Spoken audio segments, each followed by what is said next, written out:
Chris Williams here, co-host of New Life Live, and I am doing a series on core principles of sexual addiction and sexual addiction recovery. And today in this segment, I want to talk about community. But let me first start off with a problem. Addiction thrives in isolation. It thrives in secrecy and hiddenness. And the more that we continue addictive, especially sexually addictive behavior, the more we're actually trying to cure loneliness, but the more lonely we become over and over and again. And it really is oftentimes described as an intimacy disorder, an inability to be close to another person. But that is really a torturous place to live. There is a tremendous amount of fear in that place. There's a tremendous amount of emptiness in that relationally disconnected state of being. And again, that is actually necessary for the sexual addiction to live on and even thrive. And so today I want to really press into the importance of relationship and community. The principle of community is absolutely essential to the recovery from sexual addiction.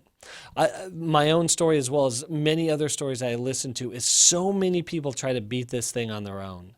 And what they're doing is they're getting into the ring with an 800-pound gorilla and they're getting beat up over and over and over again, which creates a sense of hopelessness, helplessness, even despair.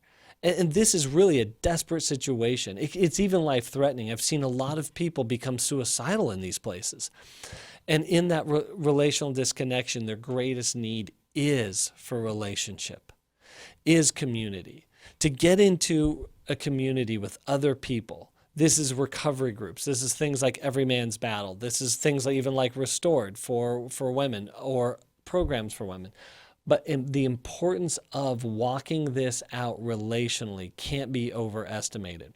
Sexual addiction is a relational disorder, so you're not going to be able to get through it or into recovery in isolation.